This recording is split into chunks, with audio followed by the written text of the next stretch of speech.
continuelle. Et donc, logiquement, on ne pouvait pas tout faire au même moment.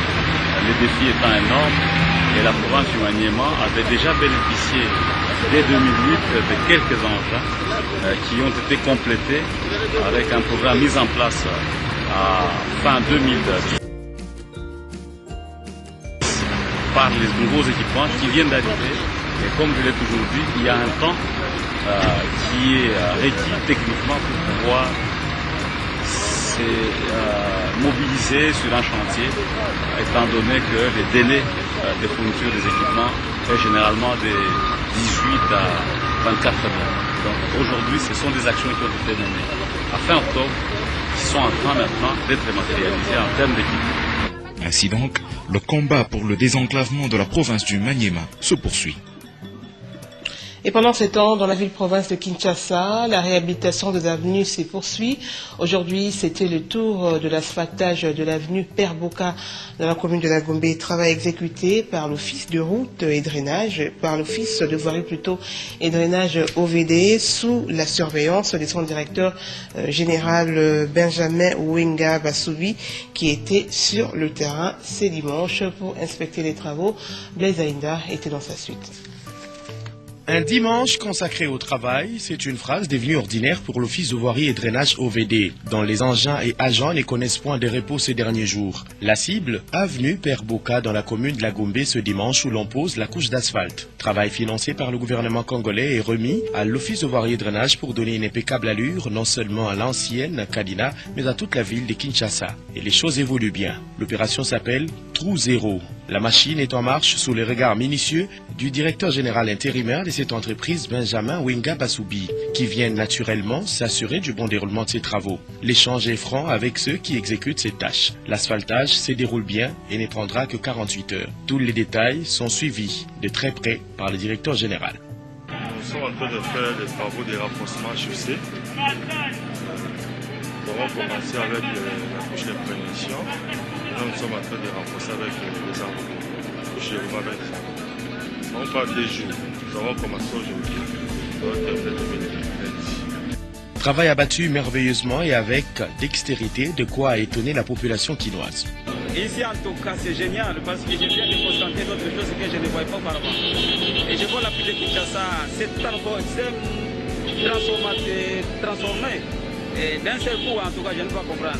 J'étais ici le matin et en sortant de l'auditoire, je vois une transformation de la route directement. Et c'est ce qui est en train d'étonner. La transformation en République démocratique du Congo est réelle et l'Office de voirie et drainage ne décolère pas dans cette bataille. Le gouvernement fait confiance à cet office qui réhabilite et construit routes, ponts dans plusieurs coins grâce au financement de la République, aires de stationnement, gares routières et arrêts des bus. Le tout dans les sérieux. Et ce ne sont pas les routes encerclant la place des évolués de la commune de la Gombe qui nous diront le contraire. Quittons ce secteur de la voirie pour parler à présent de ces 22 000 habitants de la localité de Chacha dans le Massissi. Nous sommes là au Nord Kivu qui vient de bénéficier d'un centre de santé moderne répondant aux normes exigées par le ministère de la Santé. Plus de détails avec Hortense Tabako depuis Goma. L'aire de santé de Chacha se trouvant dans la zone de santé rurale Kiroche, territoire de Massissi, situé à une quarantaine de kilomètres au sud de Goma, vient d'être dotée d'une maternité moderne. Et c'est grâce à un projet financé par la délégation de l'Union européenne dans le cadre de l'amélioration des soins de santé destinés aux victimes de violences sexuelles, mise en œuvre par Oxfam Novib avec ses partenaires comme Semibac et les barreaux américains. Inauguré par le médecin inspecteur provincial Dr Dominique Babo, l'ouvrage a été construit et équipé grâce à un projet d'amélioration des soins de santé des victimes de violences sexuelles dans la zone de santé rurale de Kiroche. Selon Oxfam Novib, cette maternité va également permettre aux femmes enceintes, aux parturientes et aux enfants de moins de 5 ans d'avoir accès aux soins de qualité. Lors de la cérémonie d'inauguration, le médecin inspecteur a vivement salué les efforts louables de partenaires dont l'appui apporté à cette zone de santé va permettre l'augmentation de la couverture d'offres de services de qualité. Mais nous voulons tout simplement dire qu'il est possible, avec ces mêmes ressources, non seulement de prendre en charge les victimes de violences sexuelles, mais de faire aussi des œuvres qui peuvent servir à toute la population. Vous avez vu la qualité des travaux qui ont été réalisés avec des moyens relativement pas très important. Le représentant de l'ONG Oxfam Novib aux cérémonies a fait remarquer que les travaux de construction sont achevés et que les équipements de l'ouvrage faisant l'objet de la remise officielle étaient disponibles. On a l'honneur vraiment de pouvoir dire que cet ouvrage-là traduit un peu les souhaits qu'on avait au départ, de faire que soit un peu différent, que puisse montrer qu'avec presque les mêmes montants financiers, on peut faire aussi un ouvrage en dur. Au nom de toutes les familles de Kiroche, la représentante des femmes remercie l'Oxfam Novib et Semibac pour cet apport. Ici est de rappeler que cette maternité de Chacha est le 5e ouvrage sur 8 qui seront réalisés dans le cadre de ces projets, y compris la réhabilitation de l'hôpital général de référence de Kiroche dans cette zone de santé. Et toujours à Goma, la Banque mondiale disponibilise cette fois-ci 65 millions de dollars américains pour financer les projets de reconstruction des écoles et autres édifices à caractère social dans les provinces du Nord et Sud Kivu.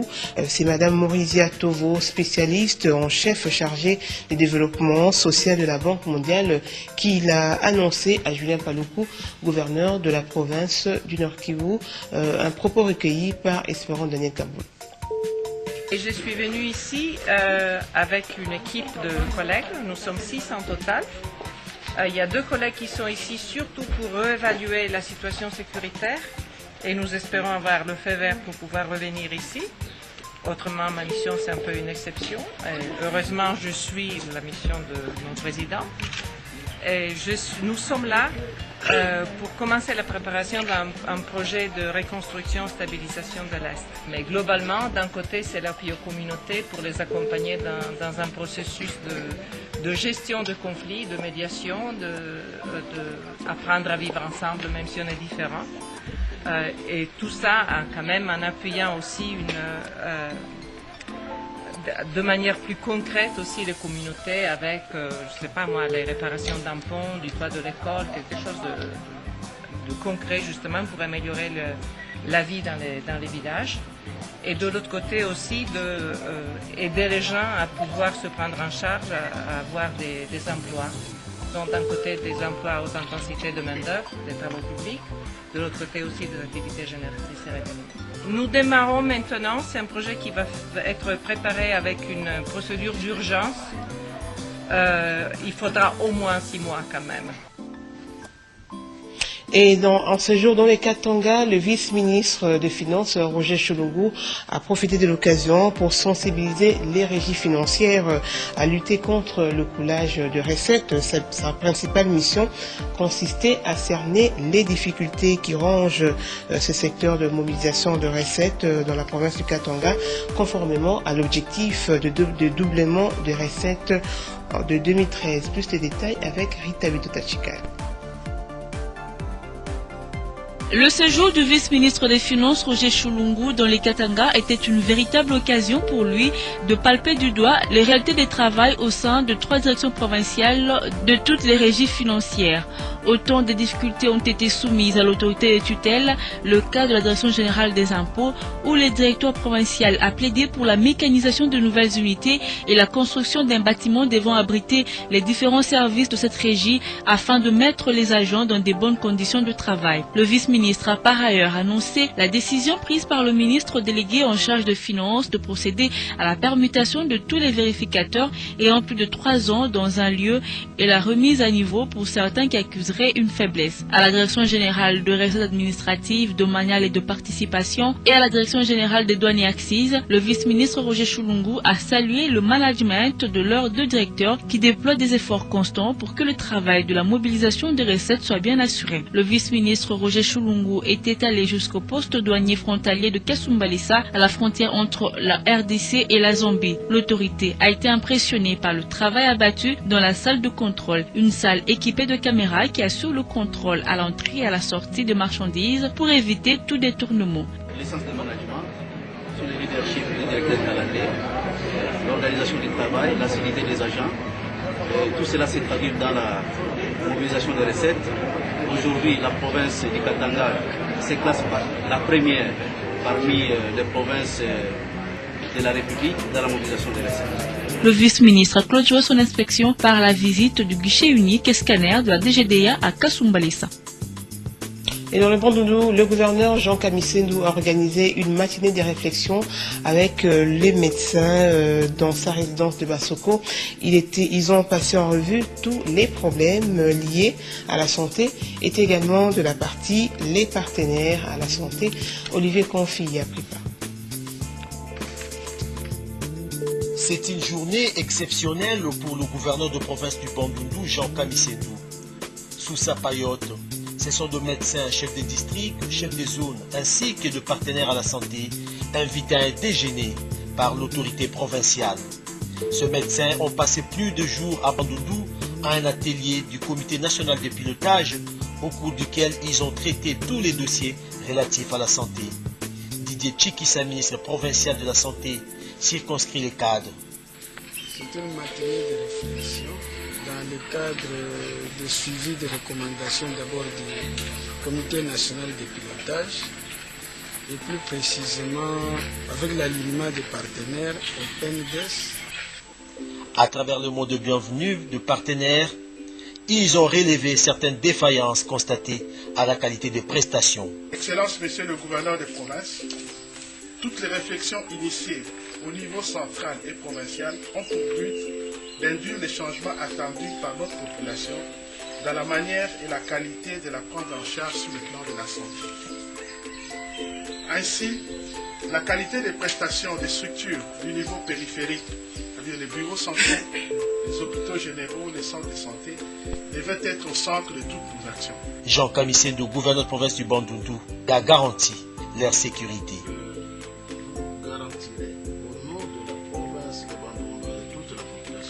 Sécurité partout où vous allez être appelé à travailler. Signalons que tout s'est déroulé dans une ambiance familiale.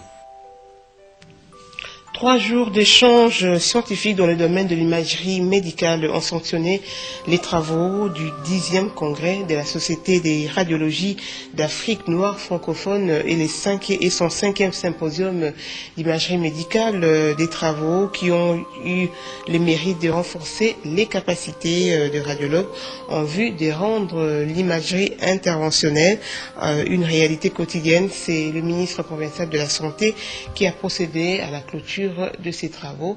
Était présente Lisa Kenga-Keleke. Ce 10e congrès de la Société de radiologie d'Afrique noire francophone et son 5e symposium d'imagerie médicale a été un véritable carrefour d'échanges scientifiques dans le domaine de la radiologie, particulièrement dans l'imagerie médicale. Environ 250 congressistes ont enrichi leur savoir dans le diagnostic des pathologies diverses, grâce à l'apport de plusieurs éminents professeurs spécialistes dans le domaine. Au total, 7 cours ont été dispensés par 54 radiologues portant sur des radiologies interventionnelles, l'imagerie de l'infection à VIH et de la femme, pour ne citer que cela, dans le but de rendre l'imagerie interventionnelle une réalité quotidienne. De quoi remercier le chef de l'État pour l'appui à la tenue de ces assises. C'est le lieu d'exprimer ici toute notre profonde gratitude à l'égard de notre premier sponsor, son Excellence Monsieur le Président de la République, qui a bien voulu assurer le parrainage de ce congrès.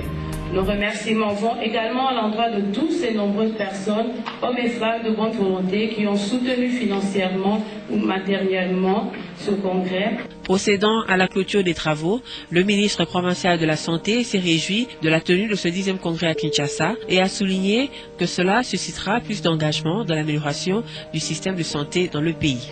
La pertinence des échanges scientifiques qui ont émaillé cet atelier, la participation active et l'intérêt de tous nous rassurent de l'acquisition suffisante par tous les participants et surtout par nos radiologues d'un certain nombre d'outils intellectuels utiles pour une meilleure prise en charge de nos malades. 15 pays de l'espace francophone ont été représentés à ces assises et des prix ont été remis à ceux qui se sont illustrés. En visite à Kinshasa, la princesse Caroline de Monaco s'est rendue hier samedi au siège de REGER, réseau des éducateurs des enfants et jeunes de la rue, pour parler de la situation des enfants vulnérables. Cette plateforme regroupe 164 organisations gouvernementales qui œuvrent pour le bien-être des enfants abandonnés. Plus de détails avec Papi Bobo. En séjour à Kinshasa, la princesse de Monaco, Caroline, a tenu à se rendre compte des conditions de vie des enfants vulnérables. Ici au siège du REGER, réseau des éducateurs des enfants et jeunes de la rue, la princesse Caroline a voulu se faire une idée sur le travail réalisé par cette plateforme qui regroupe 164 structures qui travaillent toutes pour le droit de l'enfant, puisque son organisation définit les mêmes objectifs que le REGER pour le bien-être des enfants vulnérables. La princesse Caroline a souhaité voir sa structure et le REGER travailler ensemble pour la protection des enfants abandonnés. Après échange, la princesse de Monaco et les responsables du REGER ont visité les enfants encadrés par l'ONG Orper dans la commune de Kasavubu. Ce centre accueille les enfants en rupture familiale et travaille en même temps pour la réunification et l'accompagnement psychosocial. La princesse est émerveillée. Parce que je voulais voir pour comprendre qui vous êtes, ce que vous faites, et maintenant je peux mettre un visage et votre sur la tâche dans laquelle nous voulons vous accompagner. Les enfants hébergés au centre Ozepère de Lemba ont aussi été visités. Ici, la princesse a même partagé un repas de cœur avec ses enfants, à la grande satisfaction du REGER et de ses orphelins. Et c'est dans le compte de sa fondation, Amis des enfants, qu'elle a pensé venir aussi au REGER, parce qu'elle a aussi appris que le REGER s'occupe des enfants. C'est pour cela que quand elle est arrivée chez nous, nous avons eu en fait à lui présenter toutes les activités que nous faisons avec les enfants à partir de la rue jusqu'à la réunification familiale. Une première dans l'Est de la RD Congo, les chefs d'établissement supérieur de l'enseignement supérieur universitaire et recherche scientifique étaient en exposition provinciale des œuvres d'esprit. Cette exposition s'est déroulée en présence du vice-gouverneur du Nord Kivu, Feller Lutaïchiroa. Hortense Tabakou nous en parle. Lancement à Goma de l'exposition des œuvres d'esprit produites par les chercheurs des différents domaines en province du Nord Kivu. Initiative de la conférence provinciale des chefs d'établissement de l'enseignement supérieur et universitaire et de la recherche scientifique. À cette occasion, les institutions ont exposé les œuvres d'esprit selon leur domaine d'intervention. C'est notamment les livres, les machines, les mémoires, les travaux de fin de cycle, les habits, les images et autres. Le thème choisi pour cette première édition d'exposition est enseignement supérieur, universitaire et recherche scientifique, facteur de développement de la société congolaise en général et de la province du Nord Kivu en particulier. Selon le président de la conférence des chefs d'établissement de l'ESU, cette activité s'inscrit dans le cadre des missions de l'enseignement supérieur et universitaire. Professeur Dr Jean-Paul Seguihobi. Nous allons rester fidèles à nos missions, les missions des universités et des instituts supérieurs. C'est de pouvoir justement encore intensifier davantage les recherches, parce que tout cela c'est le fruit de recherche. Présent à la cérémonie, le vice-gouverneur du Nord Kivu, qui a d'ailleurs procédé à la coupure du ruban symbolique pour lancer les activités. Il indique que ceci constitue un honneur pour sa juridiction. Maître Feller Lutaïchiroa. Pour la province du Nord Kivu, c'est un honneur parce que nous venons de visiter beaucoup d'ouvrages d'esprit. L'intelligence formée par des enseignants, des formateurs dans les différentes universités, dans les différents établissements, et nous en sommes fiers. La présente exposition, c'est une première édition qui mérite bien d'être rééditée. Signalons que pendant 2 jours, plusieurs autres thèmes seront développés sur place. C'est comme l'éthique dans les milieux universitaires et la gouvernance d'une institution universitaire. Revenons à Kinshasa pour parler de l'entreprise de télécommunications Orange RDC qui vient d'innover avec 3 produits Internet pour une connexion à haut débit. Il s'agit de la Flybox, la Domino et la clé USB 3G+. Ces nouveaux services ont été présentés hier samedi à tous les abonnés Orange au cours d'une soirée Flybox organisée autour de la piscine du Cercle Laïs de Kinshasa. Suivez ce reportage. Toujours prêt à servir ses clients, Orange RDC vient une fois de plus d'innover avec ses services et produits Internet. Pour mieux répondre aux besoins de ses abonnés, Orange offre ses 3 services, notamment la Flybox Orange et Pro Orange, qui offre une connexion permanente à haut débit pour votre bureau et un maximum de 12 connexions Wi-Fi. Autre service, la Domino Orange, assurant jusqu'à 5 connexions Wi-Fi. Et enfin, la clé USB 3G+, pour se connecter partout où l'on se trouve avec tous ses forfaits illimités. Orange RDC met à la disposition de ses abonnés tous ces produits en vue de leur permettre de partager et profiter de l'Internet haut débit et les téléphones avec toute la famille, comme le précise Jean-Léon Boncher, directeur général de Orange RDC. Et ce soir, nous présentons nos nouveaux produits, la Flybox, qui est un routeur qui vous permet de connecter à la maison ou au bureau, pour connecter vos smartphones, vos tablettes, vos PC, voire vos ordinateurs de bureau. Et il y a également la Domino, qui est un petit boîtier qui est lui mobile, qui permet de connecter plusieurs devices et avoir de la connectivité donc 3G mobile, et également donc ce que vous connaissez déjà, la clé USB 3G+, qui est ultra mobile et que vous utilisez partout pour mettre sur votre laptop. Par contre, je peux vous dire que les produits comme le Flybox et le Domino sont des produits nouveaux en RDC, surtout qu'en plus, vous avez vu sur l'image, la Flybox est livrée avec un téléphone fixe qui est raccordé à la Flybox, donc dorénavant, c'est comme si vous aviez un fixe à la maison. Mais il est également mobile puisqu'il est sur une base, vous pouvez vous promener dans la maison et vous avez un tarif tout à fait avantageux. Ça, c'est vraiment une nouveauté en RDC. Toujours dans sa mission d'offrir une large couverture de qualité au niveau national, Orange met à la disposition de ses clients tous ses supports dans ses boutiques réparties à travers la capitale et différentes provinces. Le partage change avec Orange, la vie change avec Orange. Et en page rétrospective, sachez que la semaine qui vient de s'achever a été marquée par la réception par le Premier ministre Augustin Matata Ponyo de 9 nouvelles locomotives. Ces locomotives acquises sur financement de la Banque mondiale avec l'appui du gouvernement vont permettre la relance des activités de la Société nationale de chemin de fer du Congo, SNCC. Plus de détails avec Claude Perroulouara, notre envoyé spécial à Lubumbashi. C'est un pas des géants vers la relance de la Société nationale de chemin de fer du Congo qui vient d'être franchi. Le Premier ministre Augustin Matata Ponyo réceptionne 9 locomotives pour la Société nationale de chemin de fer du Congo. La cérémonie solennelle qui se tient à la gare de la SNCC à Lubumbashi commence par la série de discours. Premier à prendre la parole, le directeur général AID de la SNCC salue cette acquisition qui démontre l'engagement du gouvernement pour la relance de sa société. Le ton est le même du côté des directeurs des opérations de la Banque mondiale. Eustache Wayero voit dans ces locomotives les signes qui prouvent que la RDC a tourné la page des années sombres et avance vers la bonne direction. Le gouverneur de la province du Katanga qui les succède à la tribune parle d'une preuve de la volonté du président Kabila pour le redécollage de la RDC.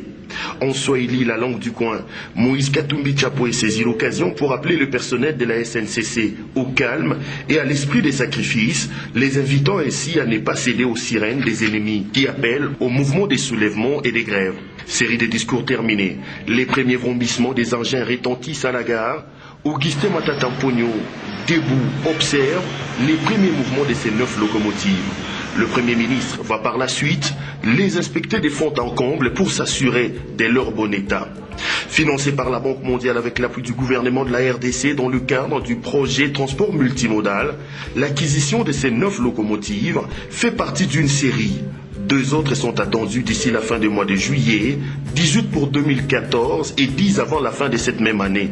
Au finish, à l'horizon 2015, 47 locomotives seront acquises et près de 50 voitures pour assurer les transports des passagers. Et le vendredi dernier, l'Assemblée nationale a entériné la liste de nouveaux animateurs de la Commission électorale nationale indépendante. L'abbé Apollinaire Malumalou revient au poste de président de la nouvelle Commission électorale nationale indépendante. Plus de détails avec Yvon Mouya. Cette fois-ci, c'est la bonne. Le bureau de l'Assemblée nationale a une liste complète des nouveaux animateurs de la Commission électorale nationale indépendante.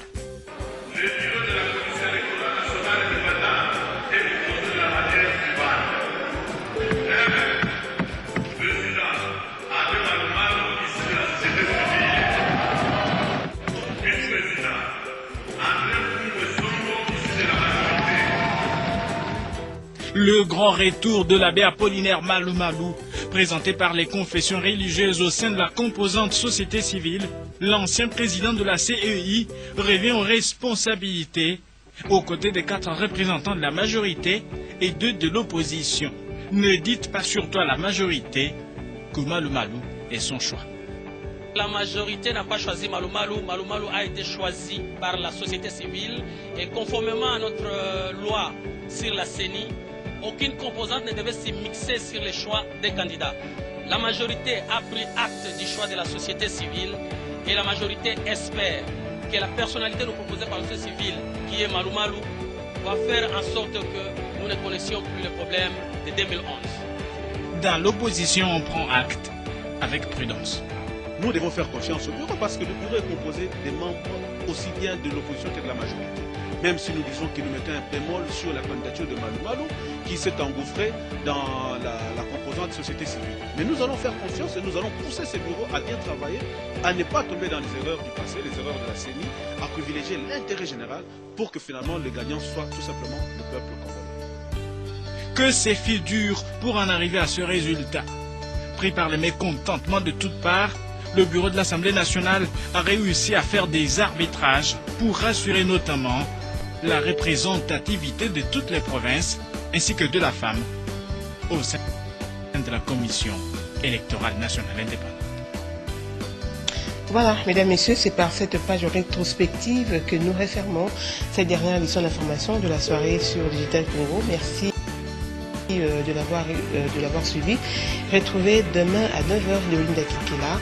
Passez une très bonne nuit en compagnie de nos programmes.